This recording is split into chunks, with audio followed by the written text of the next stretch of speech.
2012 का निर्भया केस तो आपको याद होगा। निर्भया केस में दिल्ली में एक चलती बस में एक लड़की जो कि अपने दोस्त के साथ फिल्म देख के आ रही थी, रात के समय वो इंतजार कर रही होती किसी बस का। अचानक से एक बस आती है और उस बस में वो लड़की बैठ जाती है। उस बस में पहले से 6 लोग थे, एक ड्राइवर और 5 आदमी। ये उस बात को समझ नहीं पाती है कि ये लोग मिले हुए हैं।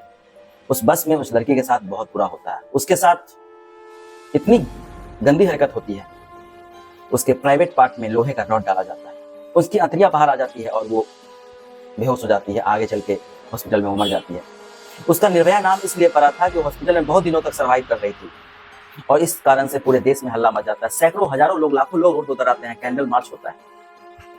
ये घटना किसी के जहन से भुलाई नहीं भूल रही है। कितनी वेब सीरीज बनी है, कितनी फिल्में भी बन चुकी हैं इसमें। ऐसा ही एक घटना अभी तत्काल चल रहा है हाल फिलहाल में। वो दिल्ली से ज्यादा दूर नहीं, दिल्ली से 100 या 150 किलोमीटर की दूरी पर भिवानी जो हरियाणा में पड़ता है वहां पे चल रहा है। अभी वहां पे रोडों पे कैंडल मार्च हो रहा है। लोग सड़कों पे उतरे हुए हैं, हजारों लोग, लाखों लोग उतरे हुए हैं। वो किस लिए? वो उतरे हुए हैं मनीषा के लिए। मनीषा कौन है? मनीषा भी इसी तरह से शिकार हुई है। क्या है उसका पूरा मामला? एक आदमी 112 नंबर डायल करता है और उस पर फोन करके कहता है कि सर कुछ प्रॉब्लम हुई है। वो प्रॉब्लम बताता है, सर आ जाइए। 15 या 20 मिनट पुलिस आ जाती है। तो पूछता है क्या प्रॉब्लम है, क्यों तुम मुझे बुलाए हो? तब वो कहता है कि सर मेरी बेटी गायब हो गई है। मेरी 19 साल की लड़की जो कि ये स्कूल जो देख रहे हैं यहाँ पढ़ाती थी और यहाँ से वो कहीं चली गई है लेकिन मिल नहीं रही है। जब 19 साल की लड़की का बात जब सुना जाता है तो पुलिस वाले उसकी बातों को हंसी मजाक उड़ा देते हैं। वो हंसने लगते हैं और कहते हैं कि 19 साल की लड़की है या कहीं भाग गई होगी, किसी से लव हो गया होगा, तुम क्यों परेशान हो रहे, छोड़ो उसको।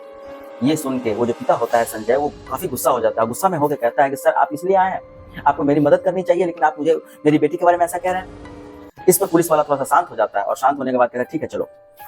तो वो कहता है कि मेरी बेटी मुझे फोन की थी और कही थी कि एक पास ही में लगभग आधा किलोमीटर या 1 किलोमीटर के अंदर में कॉलेज है जहाँ पे वो बीएससी नर्सिंग का फॉर्म भरने गई।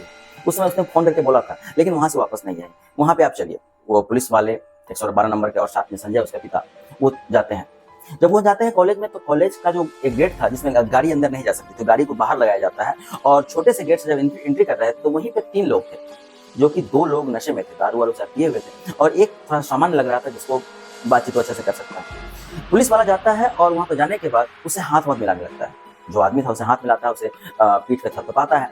ऐसा लग रहा था ये लोग पुराने दोस्त हों, चाहे पुराने मिले हों, लेकिन पुलिस अपना कार्रवाई उस समय नहीं कर रही थी। जो चीज पूछने के लिए आई थी वो काम नहीं कर रही थी। इस पे संजय गुस्सा हो जाता है। गुस्सा होकर कहता है कि मेरी बेटी यहाँ आई थी कॉलेज में फॉर्म भरने के लिए, उसने मुझे फोन किया था, आप मुझे सीसीटीवी कैमरा दिखाइए।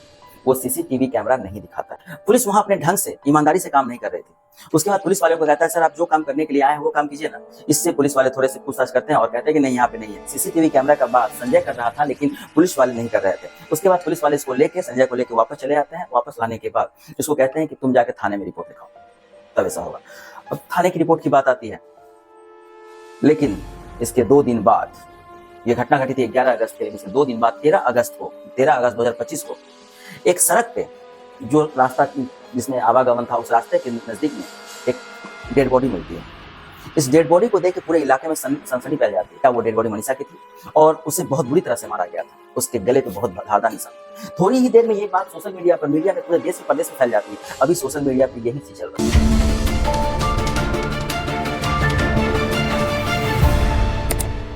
नमस्कार, प्रणाम। मैं प्रकाश स्वागत करता हूं अपने चैनल में। आज की जो सच्ची घटना मैं आपको बताने जा रहा हूं, ये सच्ची घटना है हरियाणा की, जो दिल्ली से लगभग 150 किलोमीटर हरियाणा का एक जगह है भिवानी, वहां की घटना है। आप लोगों से आग्रह है कि मेरे चैनल को लाइक करें, शेयर करें, सब्सक्राइब करें। अगर मेरी कहानी अच्छी लगती है तो प्लीज लाइक करें, सब्सक्राइब करें और कमेंट भी करें। ये जो घटना है हरियाणा का एक जगह है भिवानी, गाँव पड़ता है डाड़ी लक्ष्मण। करीब 1 महीने पहले मनीषा नाम की लड़की, जिसकी उम्र 19 साल होती है, उसने एक प्ले स्कूल ज्वाइन किया था। वो बच्चों को पढ़ाते थे। प्ले स्कूल ज्वाइन किया था क्योंकि वो काफी गरीब थी। उसके पिताजी मजदूरी करते थे, घर में खाने पीने का भी दिक्कत था। पिता मजदूरी करते थे लेकिन बेटी को पढ़ाया था उन्होंने। उसके दादाजी थे, उसकी मम्मी थी। वो चाहती थी कि अपने परिवार की गरीबी दूर कर दे और इसलिए बहुत मेहनत से काम कर रही थी। प्ले स्कूल में पढ़ा रही थी और वो साथ ही आगे का कुछ तैयारी भी कर रही थी। तो 11 अगस्त 2025 की बात है, जब ये मनीषा अपने स्कूल जाती है और स्कूल में पढ़ा रही होती है, तो 11:25 या 30 मिनट के आसपास में वो अपने पिता को फोन करती है कि पापा आज मैं लेट हो जाऊंगी, क्योंकि मुझे बीएससी नर्सिंग का फॉर्म भरने के लिए वहाँ एक आइडियल कॉलेज है, वहां जाना है। ये बात उसने बताया था। फिर पापा बोलते हैं कोई दिक्कत नहीं है, फॉर्म भर लो, लेकिन आराम से जाना बेटा, आराम से चले आना, क्योंकि तुम कैब से जाती हो और कैब ना मिले तो मुझे फोन कर देना, मैं किसी के साथ साइकिल या किसी चीज से चलाऊंगा, नहीं तो तुम गाड़ी पकड़ के चले आना। तो वो इस बात पे राजी हो जाती है। फिर मनीषा लगभग 2 बजे के आसपास में अपने स्कूल से निकलती है। स्कूल से निकलने के बाद उसका जो कैब ड्राइवर होता है, जो कि डेली उसको लेके जाता था और डेली उसको लेके आता था, उस कैब ड्राइवर से कहती है कि भैया आज तुम चले जाओ, मुझे एक फॉर्म भरने जाना है, लगभग यहाँ से आधा 1 किलोमीटर दूर एक आइडियल कॉलेज है, वहाँ फॉर्म भरने जाता है। तो वो कैब वाला भैया बोलता है ठीक है बहन जी, कोई बात नहीं है, आप गाड़ी से चले आना, मैं चला जाता हूँ। वो फॉर्म भरने जाती है। इसी बीच में वो अपने एक मौसी को फोन करती है। जब वो स्कूल से निकलती है तो मौसी को फोन करती है, और मौसी को फोन करके कहती है कि मौसी, मेरा एक पार्सल आ रहा है, कुरियर आ रहा है, जिसमें डिलीवरी बॉय आएगा, जिसमें मेरा सूट है, उसको आप रिसीव करना है। तो मौसी कहती है कि मैं थोड़ा बिजी हूँ घर के काम में, तुम डिलीवरी वाला जब फोन करे तो उसको तुम अपने दादाजी का नाम बता देना, वो घर पहुंच जाएगा। फिर डिलीवरी वाला फोन करता है, उसको दादाजी का नाम बता दिया जाता है, तो वो दादाजी के पास पहुंच के चला जाता है। अब वो लड़की चली जाती है फॉर्म भरने। शाम के 6 बज चुके थे, उसका कहीं अता पता नहीं था, कुछ बातचीत भी नहीं हुई थी। शाम के 6 बज के 15 या 20 मिनट के आसपास में वो अपने पिता को फोन करती है। वो फोन पूरा नहीं होता है, वो मिस कॉल होता है। वो मिस कॉल होने के कारण उसके पिता देखते हैं, तो उसको कॉल दोबारा ट्राई करते हैं, लेकिन उस लड़की से बातचीत नहीं होती। अब उसका फोन लग नहीं रहा था, उससे बातचीत नहीं हो रही। अब घर के लोग सारे परेशान, क्योंकि परेशानी की बात है कि मनीषा जो है समय से आ जाती थी, लेकिन उसे कहा था कि देर हो जाएगी, लेकिन काफी देर हो चुकी थी, लगभग 6:30 होने वाले थे। उसके पिता का नाम संजय होता है, तो संजय अपने पिता से बात करता है, मतलब लड़की के दादाजी से बात करता है कि पापा अभी तक बाबू जो है, बच्ची जो है घर नहीं आई है, क्या करें। तो वो उसके दादा कहते हैं कि जाके स्कूल में देखो। तो ये 1-2 आदमी को लेके चला जाता है स्कूल जाता है, तो वहाँ प्ले स्कूल में जाकर पूछता है अपनी बेटी के बारे में कि वो आई कि नहीं। हालांकि वो पूरी बात बताता है कि उसने फॉर्म भरने के लिए गई थी, स्कूल की तरफ से भी वही रिप्लाई आता है कि हाँ वो फॉर्म भरने गई थी, मुझे लगा चली गई। और इसके पिता जाए कहते हैं कि नहीं अभी तो स्कूल नहीं आया। तो स्कूल के जो टीचर होते हैं वो भी काफी परेशान हो जाते हैं, वो अपने नंबर से मनीषा को कॉल लगाने की कोशिश करते हैं, लेकिन उसका नंबर स्विच ऑफ आ रहा था। अब उसके जो टीचर होते हैं स्कूल के, जो हेड मास्टर होते हैं वहीं पे थे, तो उन्होंने सलाह दिया कि आप 112 नंबर पर कॉल करके पुलिस को बुलाइए।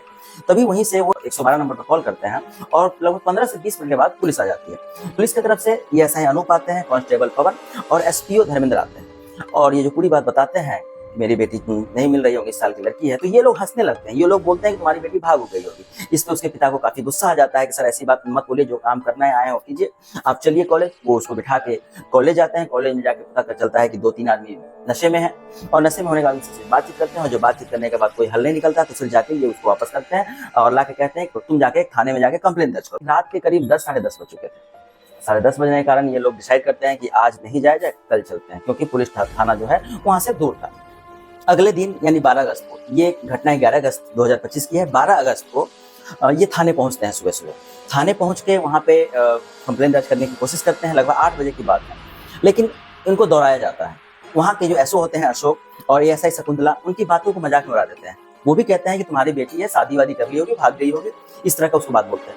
इस पिता को काफी दुख होता है, उसकी आंखें नम हो जाती है। इसकी बेटी को खोए हुए लगभग घर से गए हुए 24 घंटे हो चुके थे। अब ये कंप्लेन लिखाने के चक्कर में कंप्लेन नहीं लिखते हैं, धीरे धीरे करके शाम हो जाती है। लगभग 7 बजे शाम हो जाती है। ये लोग भूखे प्यासे थाने में बैठे रहते हैं। आखिरकार रात को 7 बजे के आसपास में इसका कंप्लेन दर्ज किया जाता है, और कंप्लेन दर्ज करने के बाद पुलिस कहती है कि कल से जांच पड़ताल करना शुरू करेंगे।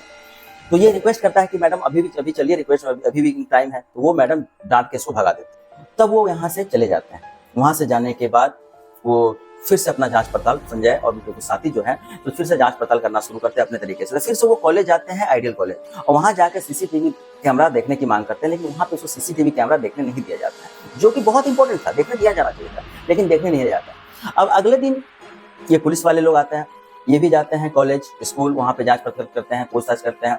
पुलिस ये शकुंतला होती है, अशोक होते हैं, वो भी रहते हैं वहाँ पे। वो लोग बहुत रुतबे में बात कर रहे थे, ये लोग काफी गरीब आदमी अजीब तरीके से बात कर रहे थे। वहाँ भी वही बोलते हैं कि कहीं भाग हो गई, आ जाएगी, ये क्या टेंशन ले रहे हो, क्यों परेशान हो रहे हो। तो फिर संजय कहता है कि सर चलिए सीसीटीवी कैमरा देख लेते हैं। तो उसकी बातों में आकर ये सर चला जाता है वहाँ पे, लेकिन उसको वहाँ पे पुलिस के सामने भी सीसीटीवी कैमरा देखा नहीं दिया जाता। सीसीटीवी कैमरा कुछ जिक्र ही नहीं होता है। स्कूल में पूछताछ करती है, जिस स्कूल में पढ़ाती थी, सिंघानी पब्लिक स्कूल, जो सिंघानी प्ले स्कूल में वहाँ पढ़ाती थी, तो वहाँ से भी कुछ जानकारी नहीं पता होता है। हालांकि वहाँ के जो प्रिंसिपल होते हैं सिंघानी पब्लिक प्ले स्कूल के, वो सपोर्ट करते हैं। पुलिस पर धीरे धीरे उस दिन का समय बीत जाता है, कुछ कर नहीं पाती है। अगले दिन 13 अगस्त 2025 को एक रास्ते से लोग जा रहा था, वहाँ पे एक लाश पड़ी हुई थी। पुलिस को खबर जाती है, उसके घर से लगभग कुछ दूर था। पुलिस आती है, पुलिस आने के बाद सबको देखती है और तुरंत उसके पिता संजय को फोन करती है कि यहाँ पे आ जाओ, एक लड़की की लाश मिली है, ये तुम देख लो कहीं तुम्हारी बेटी तो नहीं है। ये इतना परेशान हो जाता है, इसकी आंखों से आंसू आने लगते हैं। ये गांव के कुछ लोगों को इकट्ठा करता है, हालांकि सब सपोर्ट में थे, सारे के सारे लोग वहां पहुंचते हैं। जब जाके देखते हैं तो एक लड़की मरी हुई थी, उसके यहाँ का जो गर्दन का जो हड्डी है वो नहीं था, उसकी आंखें बाहर थी, उसकी आंखें नहीं थी। वो बहुत ही डरावना सीन लग रहा था, देख के लगा था किसी ने बहुत ही बेरहमी से इसको मारा है। कपड़ों से, उसके चूड़ियों से, उस चीजों से पहचान चल जाता है कि ये उसी की बेटी। अब ये वहीं पर फूट फूट कर रोने लगता है, इनका हालत खराब हो जाता है, तो समझ में नहीं आ रहा था क्या करे। इनके परिवार में जब खबर जाती है तो इनका भी रो रो के बहुत बुरा हाल हो जाता है। एक बेटी जो कमा कर लाती थी, वो बड़े सपने देख रही थी, बीएससी नर्सिंग की पढ़ाई करने वाली थी, अपने परिवार का सपना सच करने वाली थी, वो लड़की इस दुनिया में नहीं। अब थोड़ी ही देर में लोगों का गुस्सा फूटने लगता है। इधर पुलिस क्या करती है, सबको पोस्टमार्टम के लिए भेज देती है। अब ये बात सोशल मीडिया पे इतनी तेजी से वायरल हो जाता है, गांव में, शहर में, सब जगह वायरल हो जाता है। इनके सपोर्ट में सारे के सारे लोग आ जाते हैं, क्योंकि एक गरीब की बेटी मरी थी जिसका कोई जानने वाला नहीं, कोई देखने वाला नहीं, पुलिस उसकी हेल्प नहीं कर रही थी। सारे के सारे लोग इकट्ठा हो जाए, रोडों पे कैंडल मार्च होने लगता है 14 अगस्त से। उधर पुलिस उस लड़की का पोस्टमार्टम कराने के लिए जाती है। पोस्टमार्टम का रिपोर्ट 2 दिन बाद आने वाला था। इसी बीच पूरे सोशल मीडिया के माध्यम से सारे के सारे लोग कैंडल मार्च करते हैं, रोडों पे उतर जाते हैं। अब इस चीज का दबाव आगे सीनियर अधिकारियों के पास पहुंच जाता है, सरकार के पास पहुंच जाता है। वहां का सीएम तुरंत फैसला लेता है कि इस केस पर तुरंत एक्शन किया जाए। उसके बाद वहां के डीआईजी अफसर रैंक के कुछ लोग होते हैं, सब लोग आते हैं। और इसमें से जो 5 लोग थे, एसओ अशोक, एएसआई शकुंतला, वो कांस्टेबल जो शुरू में 3 पुलिस वाले आए थे, उन तीनों को सबको सस्पेंड कर दिया जाता है। सस्पेंड किया जाता है, कुछ लोगों का तबादला कर दिया जाता है, कुछ लोगों का बदली किया जाता है। लेकिन लोगों का गुस्सा बढ़ता जा रहा था, इससे लोग शांत होने वाले नहीं थे। उनका कहना था अगर ये किसी मिनिस्टर की बेटी होती, चाहे किसी बड़े लोगों की नेता की बेटी होती, बड़े अधिकारी की बेटी होती, इस पर तुरंत एक्शन होता। लेकिन ये इंसान संजय जो है वो बार बार दौड़ रहा था, जब से उसकी बेटी गायब हुई बार बार दौड़ रहा था। वो अगर पुलिस एक्शन लेती तो मिल जाती, क्योंकि घटना जो है 11 तारीख की है और लाश मिली है 13 तारीख को। जरूर कुछ ना कुछ होता, जरूर मिल जाती। अब लोगों का गुस्सा फूट जाता है, लोग सड़क उतर रहे हैं, नारेबाजी हो रही है, सड़क जाम किया जा रहा है, चक्का जाम किया जा रहा है। अब ये जो है पुलिस को जो ट्रांसफर करते हैं एक बरगलाने के लिए, दिखाने के लिए कि हाँ हम लोग कुछ एक्शन में है, लेकिन पुलिस उस समय तक कुछ एक्शन नहीं करी थी। अब 2 दिन बाद पोस्टमार्टम का रिपोर्ट आया। पोस्टमार्टम के रिपोर्ट में पता चला कि इसकी जो मौत हुई है किसी जानवर ने की, और दूसरी बात कि इसने कीटनाशक खाई है। और इस बात की पुष्टि कोई एक दुकानदार कहता है कि हाँ वो मेरे यहाँ से 600 रुपए की कीटनाशक खरीद के लेके गई। ये ऐसा मामला है। पोस्टमार्टम जो होता है कि बिना रिकॉर्डिंग के हो रहा था। पोस्टमार्टम में 3 डॉक्टर जो पास के किसी हॉस्पिटल के थे, उस पोस्टमार्टम में ये क्लियर नहीं आता है। अब घर वाले काफी नाराज होते हैं, वो कहते हैं कि हम लोग जब तक आप कातिल को नहीं पकड़ेंगे तब तक हम इस लाश का दाह संस्कार नहीं करेंगे, ये लाश यहीं पड़ी रहेगी। इस लाश को लेकर धरना प्रदर्शन होता है पूरे जिले में, पूरे राज्य में। फिर दोबारा पुलिस जो है इस सबका पोस्टमार्टम कराती है। जब ये बात जो आगे सीनियर अधिकारी के पास पहुंचती है तो दोबारा पोस्टमार्टम होता है। दोबारा पोस्टमार्टम घर से काफी दूर, काफी अच्छे जगह पे होता है, लेकिन दोबारा पोस्टमार्टम में भी उन लोगों का कहना है कि यही रिपोर्ट आता है। ये सच या झूठ, उसने कीटनाशक खाया था कि नहीं खाया था, क्योंकि पोस्टमार्टम रिपोर्ट गलत भी बनाया जा सकता है। अगर आदमी बिका हुआ हो, करप्ट आदमी हो तो बिका। इस केस में तो ऐसा ही लग रहा था कि पुलिस वालों से लेके नेता वेता सारे के सारे बिके हुए, सारे के सारे करप्ट हैं, ऐसा लग रहा था। पोस्टमार्टम का रिपोर्ट आने के बाद भी यही रिजल्ट आता है। लगभग दिन बीतते जा रहे थे, 17 या 18 तारीख हो जाती है। ये कंटिन्यू चल रहा था ये घटना। एक अचानक से ही 18 तारीख को एक सोशल मीडिया पे एक लेटर वायरल हो जाता है। उस लेटर में वो सुसाइड लेटर, उसमें कहा, वो इंग्लिश में रोमन लेटर लिखा रहता है, जिसमें वो लड़की लिखी रहती है कि मम्मी पापा मैं सुसाइड कर रही हूँ, मैं मर रही हूँ, मैंने आप लोगों का सपना पूरा नहीं किया, मैं आप लोगों से बहुत प्यार करती हूँ, आप लोगों के मम्मी पापा जैसा कोई मम्मी पापा है नहीं। इस तरह की बहुत सारी बातें लिखी रहती है उस सुसाइड नोट में। लेकिन सबसे बड़ी बात है कि जब उसने सुसाइड नोट लिखा तो 11 तारीख को मरी, 11 तारीख को गायब हुई, 13 तारीख को उसका लाश बरामद हुआ। सुसाइड नोट 18 तारीख को कहां से आया? 18 तारीख को वो भी उसका फोटो को भी, सुसाइड नोट का फोटो को भी, उसका ओरिजिनल कहाँ है? कीटनाशक खाया था और वहां पे जाके मर गई थी, तो वहां पे ही जाके मरी, उस जगह पे ही, वहीं पे। और वो कहा जा रहा है कि उसका जो लाश था, जो यहाँ से चील कौवे खाए हुए थे, उसका जानवर ने खाया था। तो वहां वो जो रास्ता होता है, वो रास्ता मतलब उस रास्ते से लोग आ जा रहे थे। उतने दूर में लोग, किसी को नजर नहीं पड़ी, जितने लोग जा रहे थे आ रहे थे, नजर तो पड़नी चाहिए ना। ये सब करप्ट हो रहा है, ये सब गलत हो रहा है। पोस्टमार्टम का रिपोर्ट भी शायद गलत बनाया गया। वो रास्ते पे मिली, उस रास्ते पे बहुत सारे लोग जा रहे थे, लेकिन उस रास्ते पे किसी को दिखा नहीं। लेटर जो वायरल होता है इतने दिन बाद क्यों वायरल होता है और इसका फोटो कॉपी क्यों वायरल होता है? वो फोटो कॉपी भेजी थी, ओरिजिनल कहाँ है? लोगों में गुस्सा कम नहीं हुआ, लोग अभी भी गुस्से में हैं। एक गरीब की बेटी मर गई, धरना प्रदर्शन, बहुत कुछ हो रहा है। अब इस चीज के ये लोग कह रहे हैं, अब ये इन गांव वालों लोगों का कहना है कि अब इस चीज के लिए सीबीआई की जांच की मांग होनी चाहिए। सरकार के पास ये फैसला बात पहुंच चुकी है। अब केंद्र सरकार के पास भी ये बात पहुंचे तब कुछ बात है। केंद्र सरकार को इस चीज पर फैसला लेना चाहिए, कुछ कड़ा से कड़ा एक्शन लेना। जब ये बात ऊपर पहुंचती है, केंद्र सरकार के पास पहुंचती है, तो सबका तीसरा बार पोस्टमार्टम होना होता है। अब इस सबको तीसरी बार पोस्टमार्टम के लिए दिल्ली एम्स भेजा गया है। अब पोस्टमार्टम का रिपोर्ट अगर आता है, अगर सही से जांच पड़ताल होता है, क्योंकि दिल्ली एम्स है, तो हम लोग भरोसा करके चलते हैं कि वहाँ पे इस सब का जो पोस्टमार्टम होगा बिल्कुल सही रिपोर्ट आएगा और बहुत बढ़िया आएगा।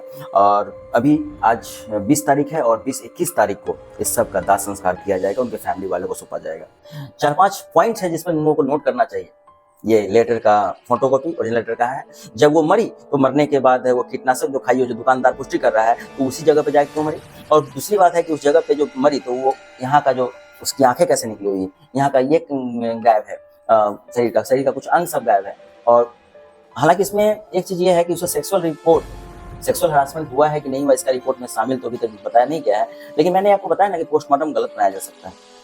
अब क्या पता उसको जानवर ने मारा या इसको किसी ने मारा, इस चीज का तो सीबीआई जांच होगा और अच्छे तरीके से जब जांच होगा तभी कहीं पता चलेगा। ईमानदारी पूर्वक, निष्ठा से तब उसका जांच होगा। काश पुलिस उस दिन उसके बात मान जाती, पुलिस ईमानदारी दिखाती, तो शायद उसी दिन वो बरामद हो जाती। उसका सीसीटीवी कैमरा देखा जाता, सीसीटीवी कैमरा के मना कर रहा था, अब सीसीटीवी कैमरा का फुटेज नहीं है, पता नहीं कहाँ चला गया। सीसीटीवी कैमरा देखा जाता तो शायद वो बरामद हो जाती। वो पुलिस वाले जो करप्ट पुलिस वाले हैं, ये सब तो चले गए, ये सब इन सब पर ट्रांसफर कर दिया गया है। लेकिन ट्रांसफर के बाद क्या वो वापस नहीं आएंगे? वापस ड्यूटी पे आ सकते हैं, फिर से चार्ज संभाल सकते हैं। ये जो एएसआई थे अशोक और शकुंतला, इनको ट्रांसफर किया गया है, क्या ये फिर दोबारा से नहीं आएंगे? दोबारा से आ सकते हैं। कुछ एसपी लेवल के अधिकारी, डीएसपी को ट्रांसफर किया गया, वो सब तो वापस आ जाएंगे। लेकिन ये लड़की वापस नहीं आएगी, ये मर चुकी है। बहुत ही दर्दनाक मौत हुई है, एक परिवार को संभालने वाली लड़की, इसकी मौत हो चुकी है। आगे विशेष इस कहानी में अगर पोस्टमार्टम का रिपोर्ट आता है ढंग से, सीबीआई की जांच होती है ढंग से, इस कहानी के बारे में अगले वीडियो में बताऊंगा जब इसका पूरा खुलासा हो जाएगा। तब तक के लिए नमस्कार, प्रणाम। आप लोगों से आग्रह है, विनती है, अगर मेरी कहानी अच्छी लगे तो प्लीज मेरी कहानी को लाइक करें, शेयर करें, सब्सक्राइब करें। जय हिंद।